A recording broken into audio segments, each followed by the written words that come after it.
All right, there have been more than 20 mysterious deaths involving Russian businessmen since the war in Ukraine started earlier this year. So I want to bring in now Jamil Jaffer, founder and executive director of the National Security Institute. Jamil, always great to see you. Thank you for being here.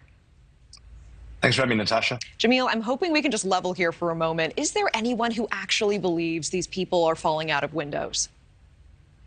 I mean, it's hard to believe, right? I mean, the list of folks that Kelly laid out there is extensive, and they all seem to have suffered from a similar problem. They can't seem to keep their balance at the edge of a window, on a balcony. A few of them died of mysterious heart attacks or strokes, some in the same parties. And they all share another common trait, which is they've criticized Putin's war or have undermined him domestically. And so it seems unlikely that these are all happenstance and just coincidences. Yeah, and we're tracking more than 20 prominent Russian figures, many of them in oil or gas, dying under strange circumstances this year. Is Putin trying to send a message? And if so, is he not succeeding if these deaths just keep happening? It's a great question. You know, he clearly is trying to send a message that people who are disloyal to him will reach an untimely fate.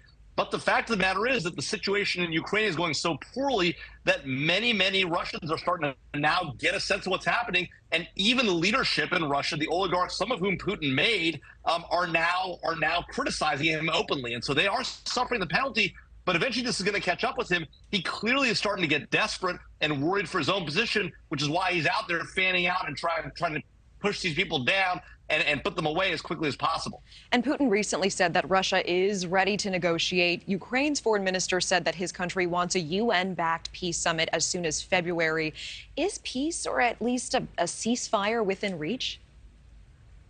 Well, you know, it's hard to know because what Putin is saying is he's got certain preconditions he wants. He wants Ukraine to concede that at least the 4 provinces in the east will remain in Russian possession, along with Crimea. That's not something the Ukrainians are willing to do, nor should they be. And so it's hard to know if this is a real overture or if it's simply just another set piece. Now, the Ukrainians have called for this UN peace summit. So if the UN can pull something together and the Russians are serious, this may be an opportunity. But nothing that the Russians have done thus far really suggests that this is a real overture, other than an attempt to demonstrate that they're willing to negotiate when they really are. Thank you for watching. Go to newsnationnow.com to find NewsNation on your television provider. And don't forget to click the red subscribe button below to get more of NewsNation's fact-driven, unbiased coverage.